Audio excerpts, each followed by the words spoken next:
Andy, head of the DEA, she said that this is not only the end of marijuana trafficking, but it's a blow to the marijuana legalization movement. I gave just under $4 million away over 11 years to Supreme Court challenges, ballot initiatives, political parties, drug addiction clinics. Well, if you're the DEA, who the hell do you think you're going to go after first and foremost and as viciously as you can do it? I think they even admitted it themselves when on the day of the raid, the DEA announced, he's a legalizer. We're shutting down one of the biggest legalizers. The legalization movement won't have a pot of money to draw from. Ha ha ha ha. Mark Emery has never gone to America and sold a seed. He does it all from here by mail order.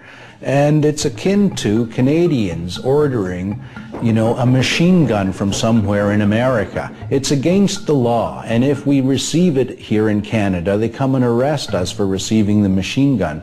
They don't go to America and say to Colt, "Hi, we're arresting you because you sent a machine gun to someone in Canada." No one's been sentenced to any time in jail in the history of Canada in 35 years. We've had this law. 2 people, me and Ian Hunter in Victoria, were fined. There's all sorts of seed businesses still open. Mark's the only one out of about 50 retail cannabis seed businesses in Canada that's been charged. Mark has been paying the Canadian federal government taxes on income he has made from selling seeds. The government relied on the existence of these internet seed sellers so that patients who had qualified for medical marijuana exemptions, who were bugging them for seed, were being directed to these internet seeds, and Mark Emery specifically in some cases is the place to get their seed. It puts Canada and our government in a very difficult position because they've either got to hand over a Canadian citizen to a foreign government for activities that were entirely done in Canada, for which our own government, our own police are not willing to charge him. If the Canadian authorities who rubber stamp this shit think that what I've done is so bad,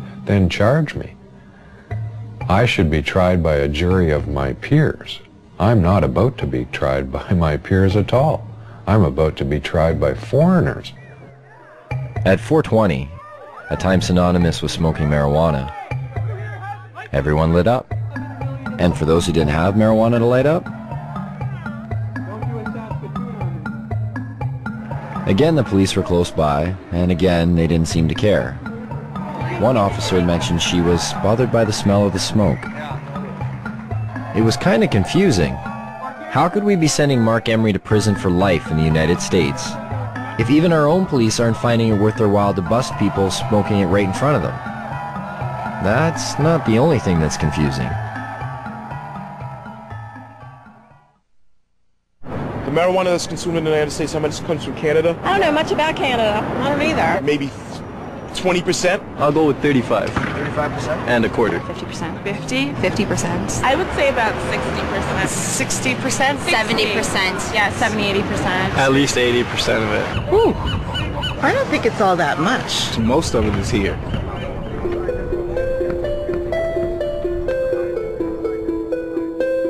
We're getting the drug czar saying, BC Bud.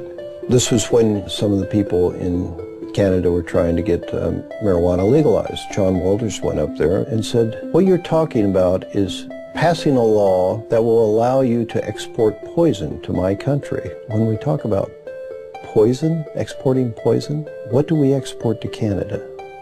Cigarettes. 430,000 people die in the United States every year from ingesting cigarettes. 5 million around the world. So who's exporting the poison here?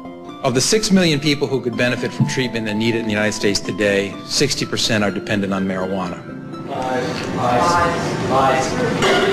They invited me. I'm sorry.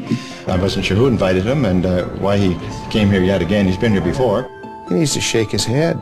So how about him shutting down the cocaine that's coming across the border? How about him shutting down the guns? Sometimes you feel like you've stepped into Alice in Wonderland.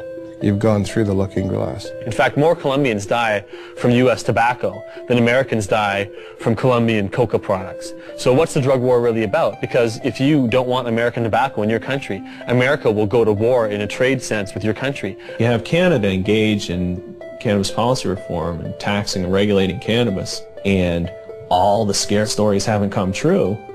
You have an awfully hard time sustaining your own domestic policies. What do you think would happen between Canada and the U.S. if Canada were to legalize marijuana? There's been rumors that, they're like, we'll shut down the border. I don't think so. I've heard that too, but then my question is, would you want LA, you know, in the dark and thirsty?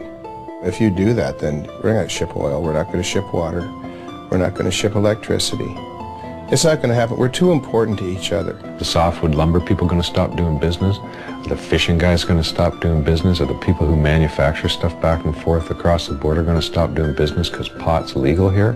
Business interests aren't going to sit still for losing millions of dollars a day because of border wait times simply because Canada takes a different domestic social policy on cannabis. Yes, business interests. Sometimes they just seem to pop up. And every so often in the most unlikely of places. We have seen an explosion in prison construction that lags only slightly behind the explosion in incarceration. There are more people in jail in America now than ever before. In the United States, it's one of the fastest growing industries. Some major investment companies at one time described private prisons as one of the best investments you could make. So you can make more money building prisons than any other type of investment. They're extraordinarily expensive to build. They're even far more expensive to operate and maintain. Right now in the United States of America, the biggest growth industry is the privatized prison complex. Japan, for instance, incarcerates at 38 people per 100,000 population. The United States incarcerates at a rate of 726 people per 100,000 population. In a 20-year period, the prison population in the United States quadrupled. We have just shy of 5% of the world's population and almost 25% of its prisoners. Even South Africa, at its worst, didn't have as many prisoners per capita as America has now. Texas just built 77 prisons in about the last 20 years. We find state treasuries on the verge of bankruptcy as a result of prison construction.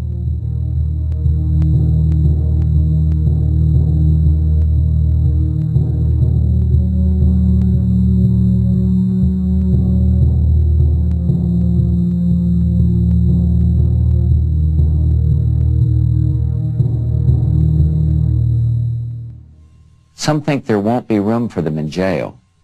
We'll make room. We're almost doubling prison space.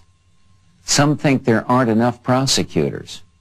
We'll hire them, with the largest increase in federal prosecutors in history. In the late 80s, there were about 5 privately run prisons in the United States. By 2005, that number had reached over 260. As soon as you've accumulated a certain amount of capital from building prisons, you can start investing that in ensuring job security, ensuring there'll always be more prisoners around to require more prisons. We have private prisons? What the fuck is that? How did that happen? How can you profit over people going to jail? That's scary. That's a bad, bad sign. Our society is in deep, deep, deep trouble if nobody's looking into that. Correctional guard unions have become powerful lobbying groups, pushing for longer sentences on less serious crimes. California's has become one of the most powerful in the state. The California Department of Corrections budget rose from $923 million in 1985 to $5.7 billion in 2004. Between 1977 and 1999, overall local and state spending on corrections across the country grew 946%, almost 2.5 times the rate in which spending on education increased. And prisons aren't the only thing money is being spent on. There are millions of drug tests per year. There's money to be made on that. It's huge. It started off with people saying we really need to test people in dangerous occupations. Things like police officers should be tested, pilots in airplanes. Then somebody said, well, our athletes, we should probably test them for drugs too. Then somebody came along and said, well, it's not just the professional athletes. How about the athletes in colleges and high schools? They need to be tested too. Then they thought a little harder and they said, well, suppose we just test everybody that goes out for an extracurricular activity. That should be constitutional because they don't have to do that, you know. So now if you want to join the chess club at school or the French club, you got to pee in a bottle. Now they're pushing to make laws to test all children in school. All the studies show this doesn't have anything to do with whether kids use drugs or not. So it looks to me like this has a lot more to do with the money that's being made for drug testing.